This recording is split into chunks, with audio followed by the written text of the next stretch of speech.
Hello, and welcome to SG Squared. Steve Gladen, the global pastor of small groups from Saddleback Church, pulls from his over 25 years of experience to encourage and equip listeners like you to lead small group ministry. So let's listen and learn together. Welcome to SG Squared, Steve Gladen on small groups. I am Derek, your host, with the main man, your other host, the man whose very initials stand for small groups. And John Shin, who is our connections pastor at our Irvine South campus. John, give it a little shout out and a little hello. What's up? What's up? I'm here. And you're good to hear his voice a lot. But every year for our connections pastors at Saddleback Church, we do a retreat where we get them away for a day. And at this particular retreat, one of the things we did in one of the blocks was some of the connections pastors did workshops. And on this one, John did one on recruiting. I happened to be sitting in it and thought, oh my goodness, this is a show we have to do because he walked through 8 particular ways that you got to do recruiting. And as you guys know from past episodes, I'm all about recruiting, that you've got to be looking 2-3 years down the road of what you're going to be needing in recruiting today for tomorrow. And so part of what John is got outlined here is going to be really, really good. So John, give us a little bit about your background first so the audience knows a little bit about this voice that's coming at him. And besides the star-studded outfits that you always have. If you ever go to our Irvine South campus, John is usually sporting a bow tie. He probably one of the few that wear a tie of any sorts on any of our campuses, our 21 campuses. But he is always sporting a hat too.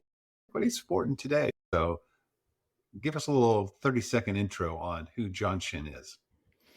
Yeah, thanks, Steve, for letting me be here. And thanks, Derek, for getting me connected here and getting me all set up. My name is John, and my tag at the Irvine South campus, because we have so many people on staff, is that I'm the only pastor in a bow tie. So that is my line, and it's hard for anyone to miss me. And I want people to connect with me so I can get them into groups or talk about ministry and life, things like that. Yeah, I've been a pastoral ministry for about, I think, like almost 20 years now. I used to be a church planting pastor, did elementary ministry. Those were fun days. My wife and I did so many VBSs. And I actually teach as an adjunct professor for a little bit. I taught undergrad for a little bit at Biola and taught some online classes for Talbot School of Theology, Hermeneutics, and New Testament Survey. So I am an academic geek. I am a nerd. I'm that guy that if you want to talk about the iota in the Greek word in the New Testament, I'll talk about that that's fun stuff with me. And a little bit about my past before that, we were talking a little bit about that. I bleed cardinal and gold. I'm a Trojan.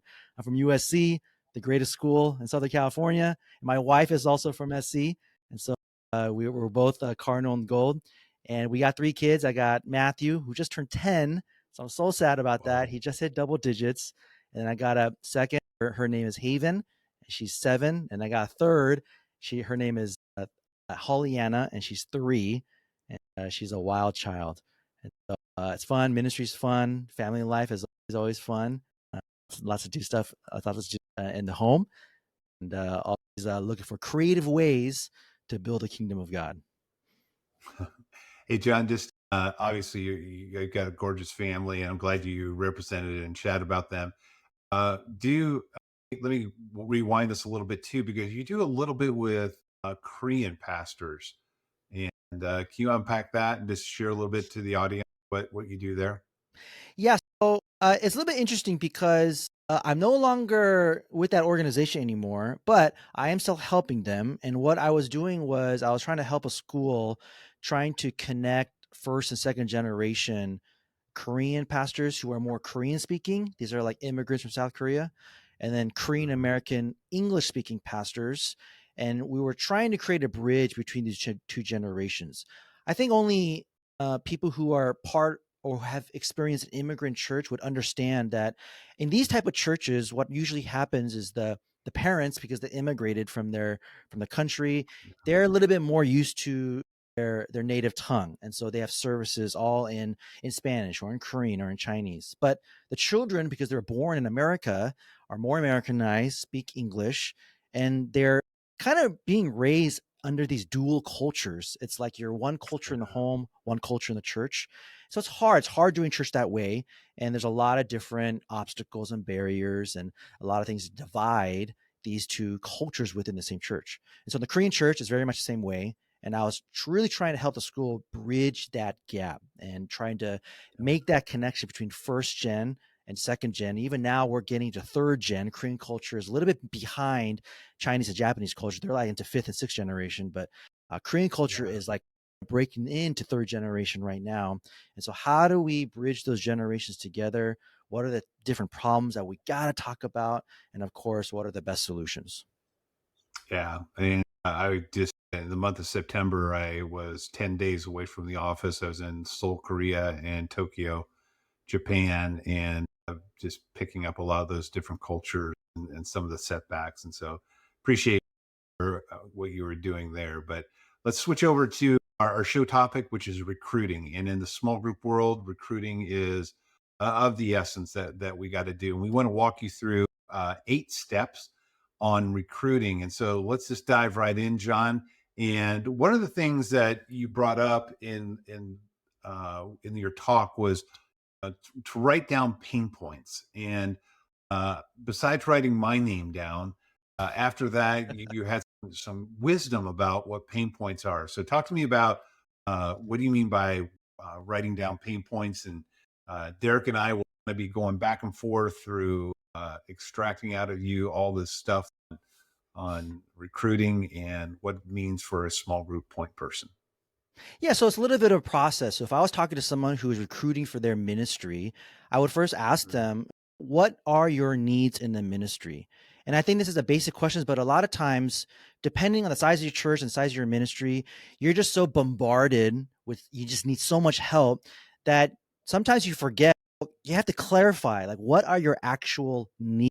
Like, tell me exactly the ministry and the team and the need that you have right now. And when I say pain points, comes from these 3 levels that I talked about in that workshop. And the pain point is obviously the last level, the level 3, the most important. And that is the need that you have right now. What is causing you the most pain? This is like the ministry that you hate doing. It's draining all your energy. It's like the stuff that you don't want to do it. You wake up and you're like, oh, I don't want to go to church today because I have to do this thing. Or maybe it's a pain point that it's not that you hate doing it, but it's really taking up a lot of your time and you do really need to focus on other things. What is causing you the most pain? And that is the ministry or the hole that you have to fill in first so that you could focus on other things, or so that you'd be happier at church and you don't hate coming into the office. And so the process starts off with clarifying what are your needs, and then splitting up those needs into 3 different levels. I call it easy. These are things that you don't have to really worry about. They are needs. You're not going to die if you don't fill those holes. And there's a middle level. It's a need, and it does require you to fill this hole, but it's also important because if you don't address it soon, it will eventually become a pain point. So you're probably around level 2 and level 3, the needs level, and then of course level 3, the pain level, like the pain point. You got to fulfill these needs as soon as possible so that you don't burn yourself out. We're going to get into just a little bit. We're going to get into those 3 levels and go into those a little bit deeper. But the thing I love about the pain points that you're talking about here, there's 2 aspects to it. There are the things that you're just not gifted to do. And so you want to be able to get people to help you do those things. But the other thing, which I think is important too, is that as you scale, sometimes you got to let go of things. Like for me, one of the most passionate things I love to do is when I first came on at Saddleback, we only had like 100 or so groups, and so I was hands on with every one of the group leaders. And so as the ministry grew, I had to let go of that and recruit other people to do that. And so there may be things that you just got to let go so there's scalability. So I think that the first point is really good, is assessing different types of needs that are out there depending. If you're a church of 50, it's going to be a little bit different on the needs that you have versus a church of 1,500. So super good on point 1. Yeah, I really enjoyed, John, how you start out with these 8 steps to recruiting in Man, write down your pain points. Start there. That's really good. Love that. Okay, number 2 here, you've got we need to think beyond the norm and get creative. So how do we do that? Unpack that please for us. How do we get creative and think beyond the norm in recruiting? So usually when we write down our needs, the ministry needs, we'll think of like obvious things like I need more small group leaders or I need more teachers or we just the basics. But what I mean by get creative here, and it goes into a little bit what we'll talk about later, but try to think of as many different roles as possible. So if you have to grab a box to set up for an event, build a box grabbing ministry. Okay, get creative. What you want is to think of every and any role you can, so that no matter who you're talking to, all right, you're gonna have a team for them. And so this might sound bad, but let's not take it the evil way. I'm really trying to take this in a way where we're trying to get as many people involved. And so when I think about any event, any ministry, anything that I have to do, every single thing that I have to do, can I get someone to help me with that? Whether it's setting up a table, whether it's passing out plates, whether it's calling the vendors, can I get someone to help me? Now, it sounds like I'm trying to be lazy and I don't want to do my job, all right? But that's not it. I'm trying to get as many people to serve in the ministry as possible. I'm trying to get as many people to be part of my team as possible. And so some of the examples that I provided at that workshop was, of course, in our ministry small groups, we have the basics. These are the things that people talk about: small group hosts, or different roles where you have to put together small group curriculum and things like that. Those are kind of obvious, but I have things like small group event setup team, small group event tear down team. I have things like small group care caller. Do you want to call up some hosts, see how they're doing? I have things like, hey, I don't want to deal with people that are awesome. All right, I got a small group computer admin team. All right. I will think as creative as I can to get everyone and anyone in my team. Anything that I have to do, I'm going to think, okay, how can I get someone to do this with me? Or maybe they could just take over that. And then I could focus on other things, because we all know there's always something else that we could focus on. And so get as creative as possible. Yeah, which leads into point 3 pretty easily, because you'd mentioned before about your 3 levels of that are happening in your pain levels. And so obviously you're talking about pain points on the first point, and then on the second point you're talking about, you know, think beyond the norm and get creative in that, which kind of spills into these 3 levels. And talk to us about the 3 levels and what you're meaning by that. Yeah, so like I said, so level 1, I call it the easy level. These are things that you can do. It's easy for you. It's not wearing you out. These are not the things that you wake up and like you don't want to go into the office. It's basic. It's either basic because the responsibility is basic, or it's basic as in, yeah, it's not fun, but again, it's not breaking my back. So these are the kind of the areas where, like, I go back to the setup team. I could easily set up for a small group host gathering or appreciation. I could do that. It's easy. It doesn't take that much time. However, it would be great if I could get some help with that and build a team and build some more volunteers, build some more relationships. The level 2 is the need team. These are things for, again, maybe it's stuff that doesn't really excite you, or maybe it is pulling you away from different things that you feel like you're more passionate about, or it's a little bit, you're pulling things away from you that are more in your wheelhouse, your skill set. So these are needs. You have really big needs right now that you would love to fulfill and get some other people to take over so that you could focus on other things. Now, level 2 is most critical because level 2 usually is the level where if you disregard level 2 and put it off, it turns into level 3, which is the pain point. It has become painful. And what usually happens is a level 2 need usually becomes a pain point because you weren't able to make a team or fill that team. And what happens is at our church, we all know this, new things are coming up all the time. We're like in 6th gear. We have NOS. We're at nitro speed. driving with Vin Diesel. And because so many new things have come in, it has pushed level 2 need to a pain point, because now we're really focused on right now. We're in a new curriculum, new small groups, things like that. And so those level 2 needs became pain points. And so level 2 is critical. When we don't think about that, we tend to now, oh no, new project came up and they have become pain points. So we don't want to leave level 2 needs there for very long, because they will become pain points. And then we know pain points is we don't want to do it.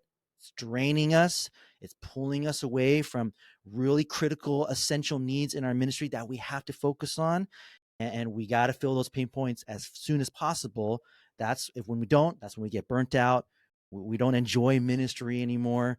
And then, Steve, I start calling you. I need a free lunch. We gotta have a counseling session. Get you off the ledge. Get you off the ledge. Back to these pain levels real quick, John. So are you saying that if you do what you should be doing, the leader, and you're taking care of the easy level and then the need level, can you actually eliminate the pain level altogether if you're focused on knocking out these needs? Absolutely. Absolutely. Yeah. That's a great way to think about these 3 levels. If you Yeah.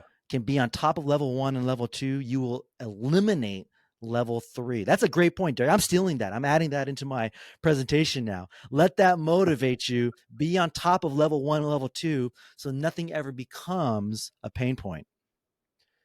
Yeah, the thing I also loved is that a lot of the easy levels are very in it. They got a good start point and an end point, and that's what makes them easy and an easy grab for people, is because they know, hey, I can do this and I'm done with it. Where the needs may be a little bit more ongoing and growing into it. So, good stuff. Good point, Derek. Great stuff, man. Take that to the bank. Take notes on the pain levels. All right, jumping to number 4, you've got it's a special tip. Think about behind the scenes ministry. What do you mean by special tip? So this goes a little bit with the creative side, and then what I mentioned before, where I'll take everyone and anyone. And so here's a special tip: when we are recruiting volunteers for your ministry, think outside the box. In our ministries here, we're small groups, so people tend to think, oh, I don't want to do that because I don't want to be a teacher. That's what they usually think about. I don't want to lead a Bible study, or I'm not a facilitator. I'm not a people person. So a special tip is, after you list your levels, and after you start kind of writing some names down in each level, you're trying to think of people to put in each of these levels. All right. What you also want to do is think about different styles of ministry. So I call it behind the scenes ministries, or there's minor interaction with people. Maybe you got some people skills, some social skills, but you're not like Steve going up to a conference speaking to 1,000 people, right? Maybe you're like, I could deal with 3 or 5 or a couple conversations here and there. And then you got the people.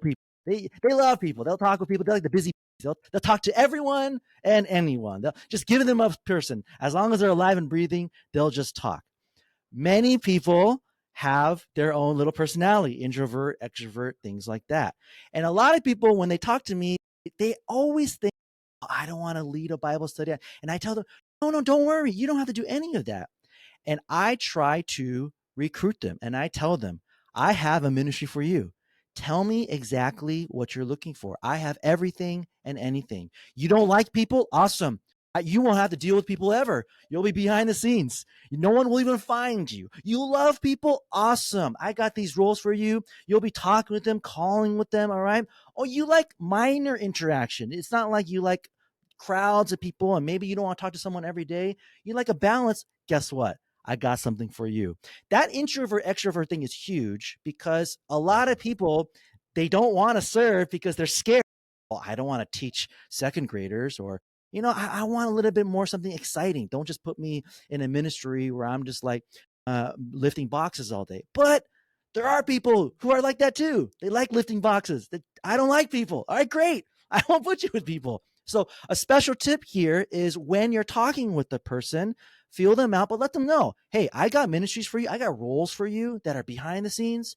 You just want to be in front of a computer, do it from home. Awesome. Or I got stuff for you where you love people. Great. I'll put you in front of as many people as I can, and let's start trying to figure this out for you.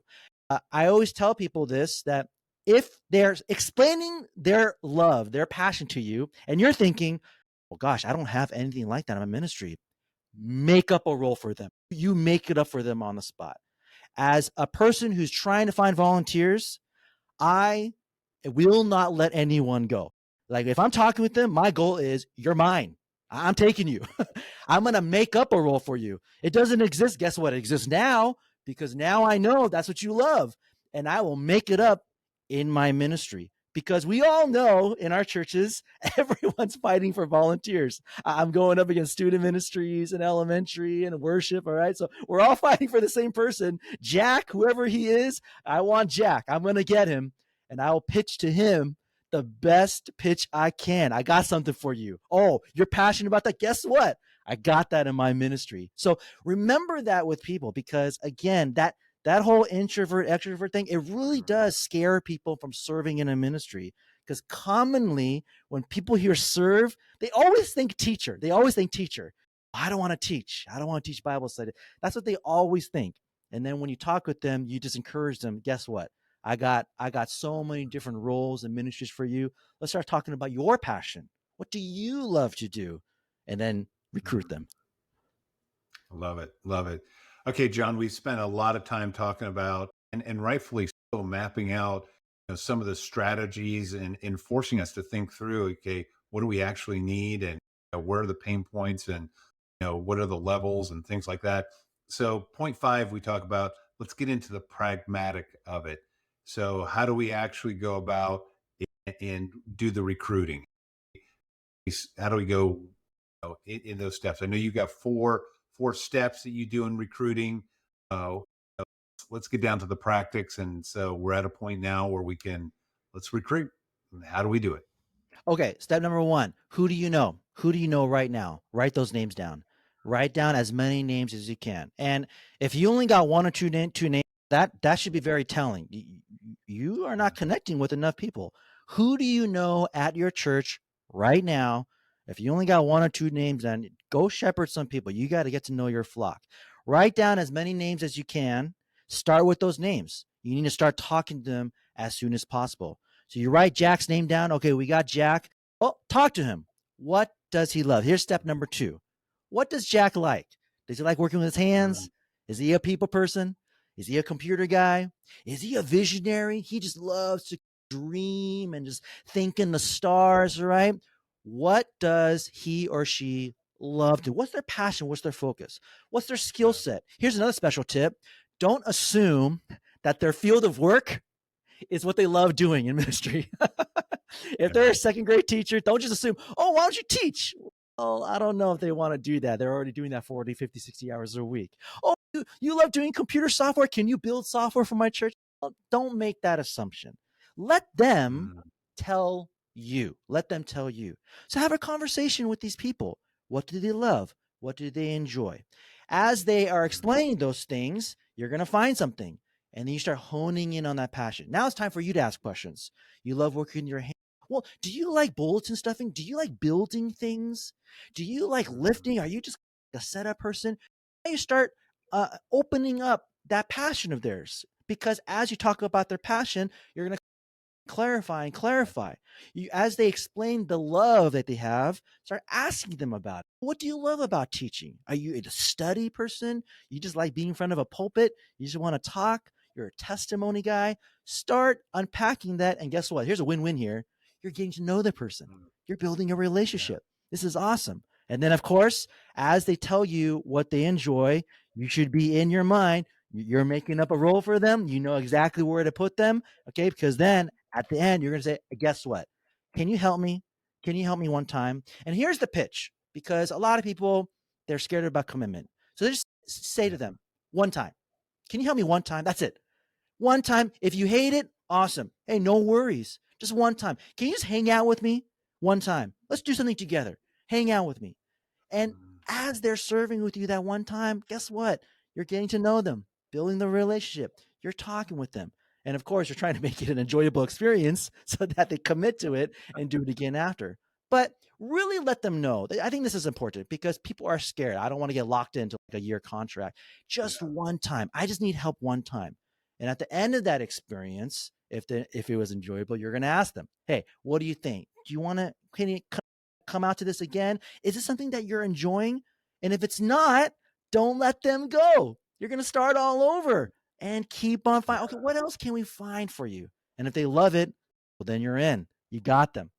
But when you get them to serve that one time, you better try everything and anything possible to get them to join your team, because that's a huge, huge win right there. If they're going to say yes, don't lose them. Don't lose them. You got them. You got them. Don't lose them. You better make sure that they stay on your team. A couple things as you're talking there, John, about these 4 steps in recruiting, and I want to repeat them so the audience can lock in on them. You want to talk to people. And one of the things that I would encourage you is that whether, like John said, if you don't have many people, you got to get out there. But every weekend I'm on the patio, I'm always trying to say, who can I get to know that I don't know right now that I may be a potential person I'm going to be recruiting somewhere in there. So, talk to people, find out what they do enjoy. And I love where you're going with that, is that the more you link into their passions and the more they do what they're passionate about, the more the byproduct is they feel value. And when people feel value, they're more likely to give you time because they're getting supported from that. The third thing is focus on their passions. And this is where you may have to create a role for them, which I think is brilliant. You've got to be able to do that. And the fourth level is there is recruit the person for one-time opportunity to help. Wrapped up in these 4 points, the thing I would encourage you is what I've learned is oftentimes when you're recruiting, sometimes you say no for the person before you've even asked them. And you're like, going, oh, they're too busy, or I know that they're going to say no ahead of time. Don't say no for the person. Let the Holy Spirit just chat with them. You don't know what's going on. So I love this 5th point, and I think it's very worthwhile for people to sink into their mind these 4 levels and get it played out. Yeah, John, on number 4, you had a special tip, which I would also call a pro tip. But I think you could add that in for number 5 here too. This last little nugget on number 5, get them to serve one time. That's like a pro tip level there. Love it. Yeah. Get them a taste of it one time and then ask them, hey, did you like it? That was awesome. Okay, jumping down to number 6, correct? Yep. It says in your notes, you say always say thank you to your volunteers. Now that sounds so simple, but I have a feeling there's a lot more to this. So break down the science of always saying thank you to your volunteers. So this is kind of part of the retention. We got the team, we got the people. And Yeah. again, this kind of depends on the size of your church, maybe, or maybe the size of your ministry. But we sometimes forget that they're volunteers. We forget these are not paid staff members. Now, of course, they're doing it for the Lord and for Jesus. Of course, we all know that. But they are helping. They are working. They're helping out in the ministry, and they enjoy it. But we don't want to forget that they're here, and we want to always show them appreciation, show them love, and say thank you as much as possible. Because at any time they could say, you know what, I'm going to step out for different reasons. Maybe, unfortunately, sometimes they step out because, it's not enjoyable anymore. Or maybe they felt like they were taken advantage of, and now it's like we just expect them to do it. Oftentimes we are so used to, so comfortable. Maybe some of us have solid teams. Everything's going well that you forget, like, remember, these guys are here because they're volunteering. So we want to say thank you. We got to show them love.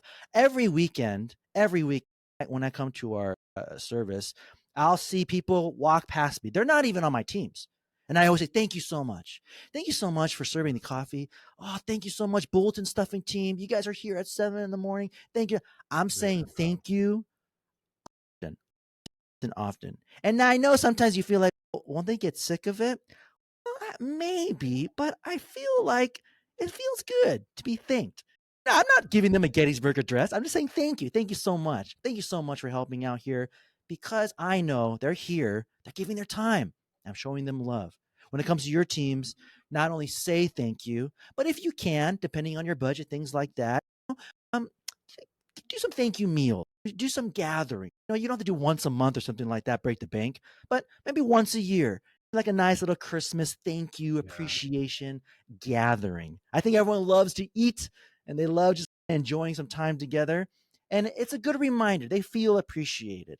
And I think that's a really good way to have good retention. Not only where you're saying thank you and having some fun, but take those moments, cast some vision, remind them of why they're here, remind them about the ministry that they're part of, get them excited, get them to believe that I'm here making a difference, doing some damage for the kingdom of God. Those are all good times, good little pep rallies to remind them, hey, you're here, you're making a difference. And I want to let you know that, of course, God sees you. I see you. I'm so thankful for you. Something I say a lot to my teams is, and this is truth, without you guys, there'd be no small groups ministry. It'd be gone. There's no way Yeah. I could take care of close to 200 small groups, close to 1,000 people trying to get connected to that. There's no way. I say that. It is the truth. There will be no small group ministry without you.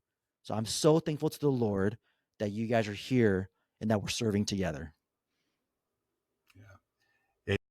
You don't want to overthink it too. And I think there's many ways that you can say thank you to people. John, you expressed strong right there. I can remember when I first started out in ministry, I only had 5 small groups, but we just did a little dinner at our apartment and just invited people over with that. And you can be very creative. You can do a potluck where they all bring something, or you can cook the meal for them.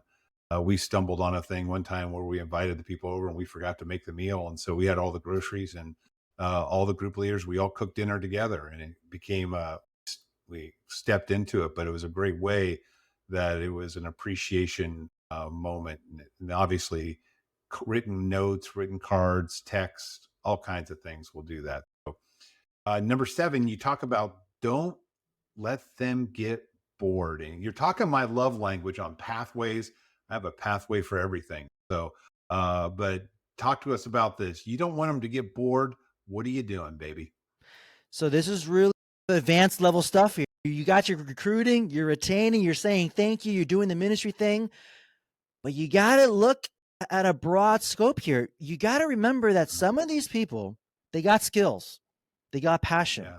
or they're coming in and they will develop a passion, develop skills. And remember, you're always thinking not just recruiting, retaining, but you want to build. Always build your ministry out, build up people, build up leadership. And so always be on the lookout for your volunteers. They might be a setup person. All they do is tables and chairs, but they might get bored with that and they might be looking for something a little bit more. Don't let them leave. Don't let them think, you know what? Your ministry is kind of like too elementary for me now. I need something great. I'm on a move. Don't let them jump ship. Remind them that your ship has got that level. And so develop a pathway. You want to be on the lookout to always take people down a pathway. Maybe their passion changes, maybe their wheelhouse changes, or maybe you notice something in them. You know what? This person could start to take over here. Release, release. Let them lead. Let them take over. Let them be the one who is in charge. You're working with them still, of course. They're not going rogue, but they are now the ones who are heading up the small group host appreciation night, or they're the ones who are heading up kind of the small group care ministries. These are all good things. But how do you do that? You got to always be talking with these people. Hey, how are you doing? What are you noticing about your ministry experience? Or, hey, I noticed, you've been here for like 6 months. Are you looking for something a little bit more? That's a really good question to ask, because sometimes we assume, they're happy. They're happy. They're doing, well, maybe they're not. But a lot of times people, they're a little bit scared to ask that question. Oh, I don't want to talk to the pastor about that. Or maybe it's that humility thing, like, oh, I don't want to sound prideful. So as the pastor, as a shepherd, go pull it out of them. Hey, I noticed that you've been here for a couple months.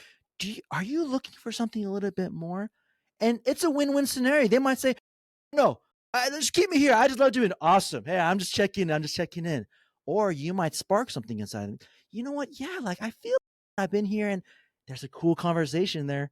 and you want to take them down that pathway, and you want to let them become the leader, the teacher, whoever it is, make up the role for them, but always be thinking about your teams. Build out more teams. I used to be campus experience, and I used to say this, hey, I'll take 100 greeters. Give them all to me. I'll take 100 greeters. I'll have a greeter for every parking spot. I'll take them all. Build out your teams. Never, ever, ever say no. Never say my team is too much. I already got enough. No, you never have enough. Take them all. Take them down a pathway.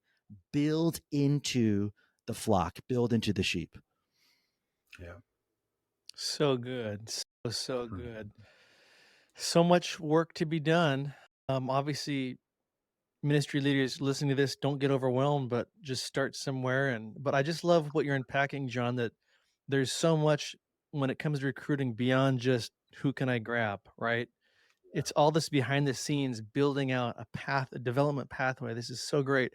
Okay, I get to take us home with the last one, number 8. You've got set a deadline to recruit. Nothing happens without deadlines. Unpack this for us, please.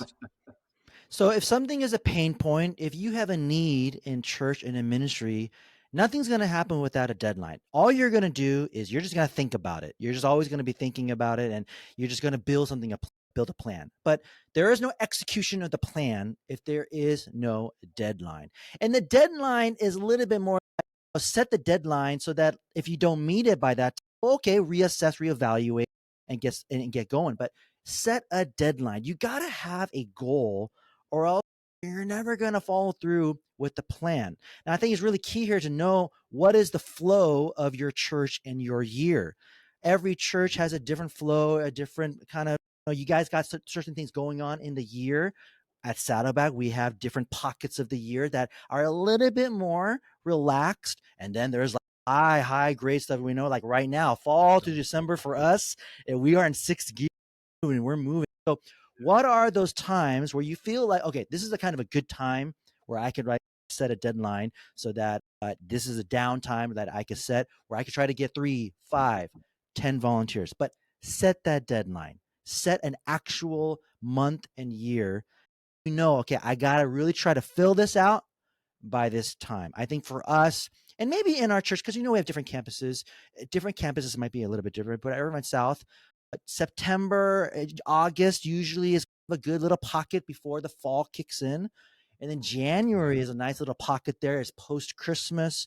January is usually more relaxed for us, okay? So those are 2 kind of big ministry, real big volunteer recruitment pushes that we do at our campus. But what is a good time of the year? Don't do it if things are crazy. I wouldn't suggest December. It's Christmas time. There's a lot of things going on. People are on vacation, right? People are not even at your church right now at December. So what are those good months of the year that you feel like, okay, these are some good times to recruit, good times to have conversations, and set a deadline? Because without a deadline, you're always going to be planning, and no execution.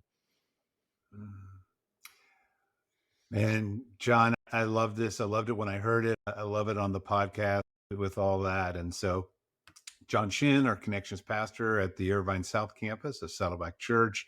It's always great to have a fellow small group pastor at the same church. It's always fun to hear the knowledge and everything you got to share, and love your passion and all that. The 8 points we'll put them in the show notes, and so you can kind of review them and look at them. Recruiting is so important, and I just want to encourage you. It's something we got to do 24/7 all the time, and always be looking out for our ministry, because people move on, people develop, and all kinds of things. Life happens, and so you want to keep that on the forefront of your brains. So Derek, bring us home, and any housekeeping that we need to do, let's go. And John, appreciate you as always. Yeah, Thanks, John, guys. thank you so much for your time and for jumping on today. You brought the heat, you brought the fire. Love your passion and energy, man. So to everybody listening, make sure you take notes on this stuff, and you can click the link in the show notes of this podcast or video, wherever you're watching, and see the breakdown of John's outline. And we just want to thank you again, John, and thank everybody for listening. to SG Squared. Thanks for spending part of your day with us. Our hope and prayer is that this podcast episode encouraged you and equipped you to lead better small group. Until next time, goodbye. Thank you for listening. Don't forget to subscribe wherever you listen to podcasts. And to dive in deeper, get more resources, or join the Small Group Network, just head over to smallgroupnetwork.com.